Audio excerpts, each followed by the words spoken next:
हैदराबाद के दौरे पर राजस्थानी प्रवासियों से मुलाकात की है और उनसे बातचीत भी की है। इस दौरान सीएम ने सभा को संबोधित करते हुए कहा कि राजस्थान उत्तर भारत में नंबर 1 बन गया है। साथ ही और क्या कुछ कहा आप भी सुनिए।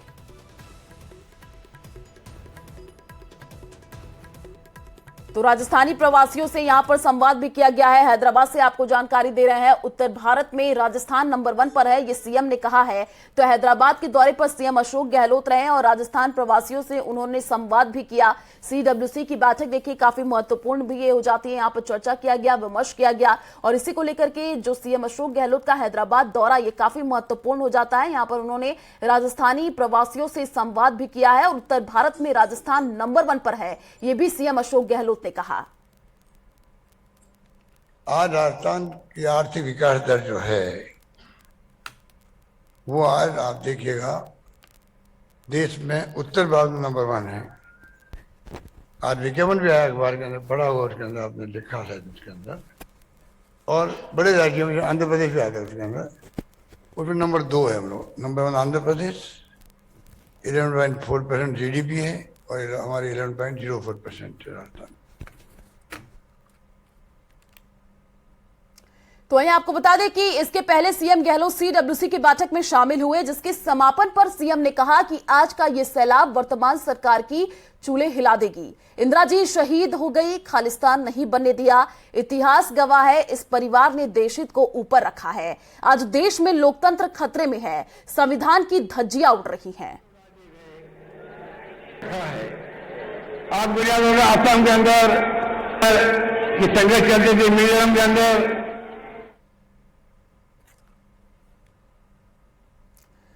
तो हैदराबाद में सीएम अशोक गहलोत ने देखिए कहा इस परिवार ने देशहित को सबसे ऊपर रखा है, ये सीएम अशोक गहलोत ने अपने संबोधन में कहा। और सीएम गहलोत का ये बड़ा बयान माना जा रहा है क्योंकि सीडब्ल्यूसी की बैठक और इसी दौरान उन्होंने ये बयान दिया। हैदराबाद में सीएम अशोक गहलोत ने ये कहा है आज का ये सैलाब वर्तमान सरकार की चूल्हे हिला देगी। तो सीएम गहलोत का ये बड़ा बयान है और देखिए इस बयान के कई मायने भी निकाले जा रहे हैं। जो गांधी परिवार का इतिहास रहा है, पंडित नेहरू थे, देश की एकता अखंडता के लिए संदेश दिया। इंदिरा जी शहीद हो गई, खालिस्तान नहीं बनने दिया, उनका सीना छलनी कर दिया गया। राजीव गांधी चाहते थे उपमहाद्वीप में शांति स्थापित हो, हमारे तमिल भाइयों का भला हो, हिंसा नहीं हो, वो भी शहीद हो गए, बम से उड़ा दिए गए करमुद्दूर के अंदर, पड़ोस के अंदर। इतिहास गवाह है इस परिवार ने पार्टी के ऊपर देश हित को रखा है।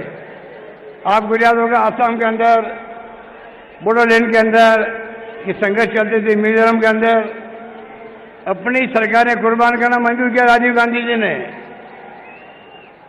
और शांति स्थापित की, देश को एक रखा, अखंड रखा। ये परिवार जिसका 30 साल से ये परिवार कोई पद पे नहीं है, ना प्रधानमंत्री बन सकते थे, नहीं बनी सोनिया जी, डॉक्टर मनमोहन सिंह जी बनाया। राहुल गांधी बन सकते थे, वो नहीं बने। देश गवाह है किस प्रकार से इस परिवार का त्याग, बलिदान, कुर्बानी। आजादी के पहले भी लंबा इतिहास है, वक्त नहीं है कि उनकी बात करूं, लंबा इतिहास है किस प्रकार से देश में। तो हैदराबाद में सीडब्ल्यूसी की बैठक में सचिन पायलट भी शामिल हुए। सचिन पायलट ने कहा कि इंडिया गठबंधन 2024 का चुनाव जीतेगी। 9 साल की भाजपा सरकार से लोग परेशान हैं, ये बदलाव चाहते हैं, ये सचिन पायलट ने कहा। चुनावों को लेकर हुई थी और आने वाले समय में कैसे कांग्रेस पार्टी जीत सकती है, इस पर चर्चा कर रही है। 9 साल की भाजपा सरकार से लोग परेशान हैं, बदलाव चाहते हैं। पूरा बहुमत आने के बावजूद भी हर मुद्दे पर सरकार फेल हुई है। हम लोगों ने अपनी पार्टी के अंदर चर्चा कर एक रणनीति बनाई है कैसे हम भाजपा को, बाकी दलों को हराएं और इन 5 स्टेट्स में जो चुनाव होंगे वो कांग्रेस पार्टी बहुमत लेकर आएगी। बिल्कुल होगा। राजस्थान में कोई इनकम्बेंसी एंटी इनकम्बेंसी नहीं है, सब लोग मिलकर चुनाव लड़ेंगे और भारी बहुमत से हमारी सरकार बनेगी।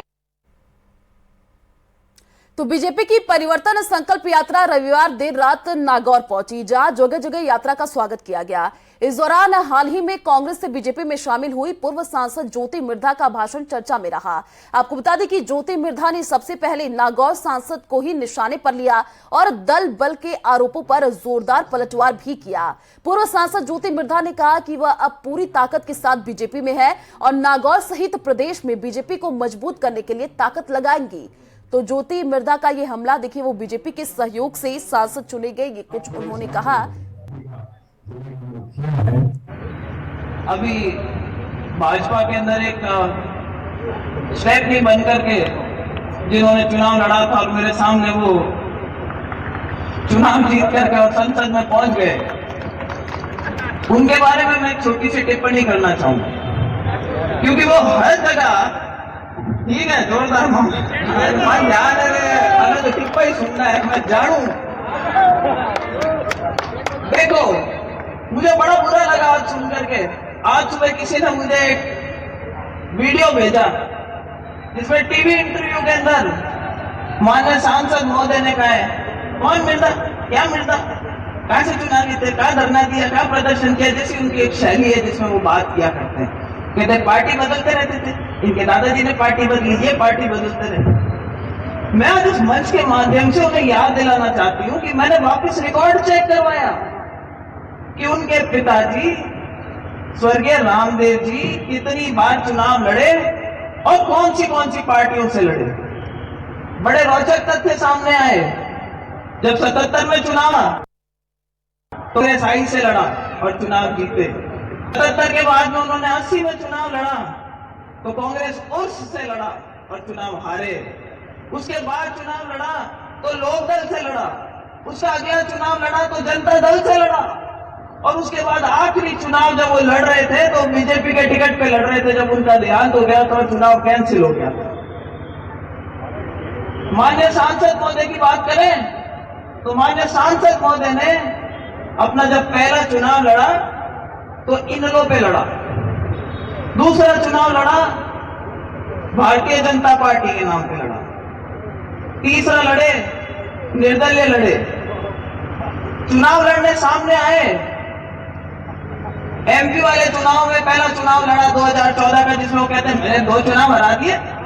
अरे भाई 2014 के चुनाव में तो आप निर्दलीय खड़े हुए थे और जमानत जब्त हुई थी, आपने कहा मुझे तो बीजेपी ने हराया था। तो वही बीजेपी की दूसरी परिवर्तन संकल्प यात्रा 12 पहुंची, जहां गुजरात के मुख्यमंत्री भूपेंद्र पटेल, केंद्रीय मंत्री कैलाश चौधरी और सांसद दुष्यंत सिंह मुख्य रूप से शामिल हुए। मांगरोल से जिले में प्रवेश हुए ये यात्रा सिसवारी अंता होते हुए देर रात शहर के प्रताप चौक पहुंची, जहां पर अतिथियों का स्वागत किया गया। सभा के दौरान बीजेपी नेताओं ने राजस्थान सरकार पर जमकर प्रहार भी किया।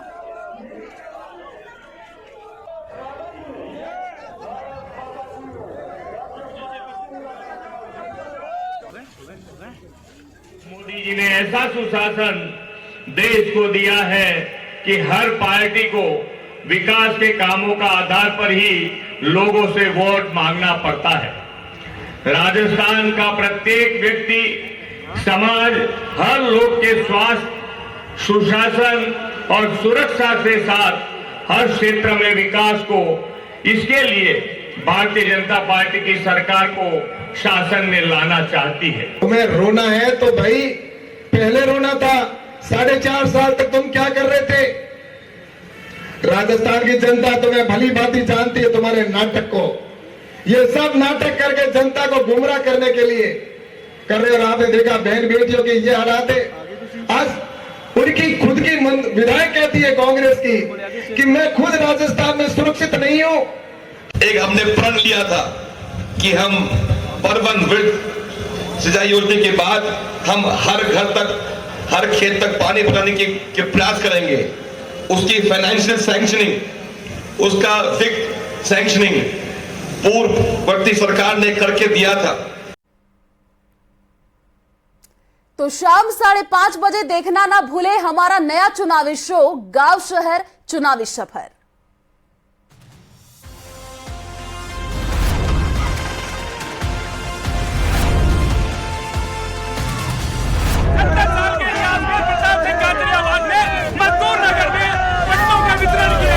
सीवरेज हुई कि नहीं हुई? बरादरी देख लो और पार्षद का काम कौन करना है। गांव शहर चुनावी सफर सिर्फ न्यूज 18 राजस्थान पर।